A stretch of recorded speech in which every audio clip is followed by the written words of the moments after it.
તો આ તરફ જૂનાગઢમાં ધારાસભ્ય વિમલ ચુડાસમાએ સીએમ મુખ્યમંત્રીને પત્ર લખ્યો છે તો સાથે જૂનાગઢ જિલ્લાના ચોરવાડ શહેરને તાલુકા કક્ષાનો દરજ્જો આપવા માટે માંગણી કરવામાં આવી છે। હાલ ચોરવાડના લોકોને તાલુકા કક્ષાના કામકાજ માટે માળિયાહાટીના જવું પડતું હોય છે, ત્યારે પત્રમાં વેરાવળ પાટણ સંયુક્ત નગરપાલિકાને મહાનગરપાલિકા બનાવવા માટે સીએમને રજૂઆત કરાઈ છે।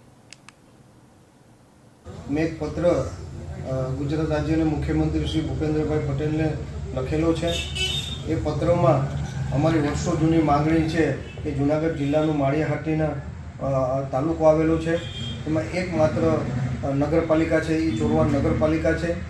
ત્યાં અંદાજિત 20,000ની ઉપર મતદાન છે અને 50,000 જેટલી વસ્તી ધરાવે છે।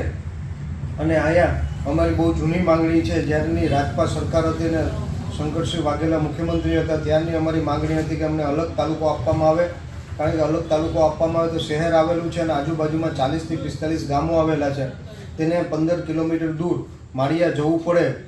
મામલતદારનું કામ હોય, કોર્ટનું કામ હોય કે તાલુકા પંચાયતનું કામ હોય, એના માટે 15 કિલોમીટર દૂર જવું પડે અને 15 કિલોમીટર પાછું આવવું પડે અને લોકોને પૂરી રોજગારી કે ખેતી આરે સંકળાયેલા હોય અને મજૂરી કામ કરતા હોય ત્યારે આખો દિવસ પડતો હોય છે। તેનાથી અમે જો ચોરવાડ શહેરને તાલુકો આપવામાં આવે તો તેનાથી ચોરવાડ શહેરની આટલી મોટી 50,000 વસ્તી ધરાવે છે અને આજુબાજુના 35થી 40 ગામડાને તેને ફાયદો થઈ શકે। એટલે વહેલી તકે અમારી અને તમામ આજુબાજુના ગામડા અને ચોરવાડ શહેરની માંગણી છે કે ચોરવાડ શહેરને તાલુકો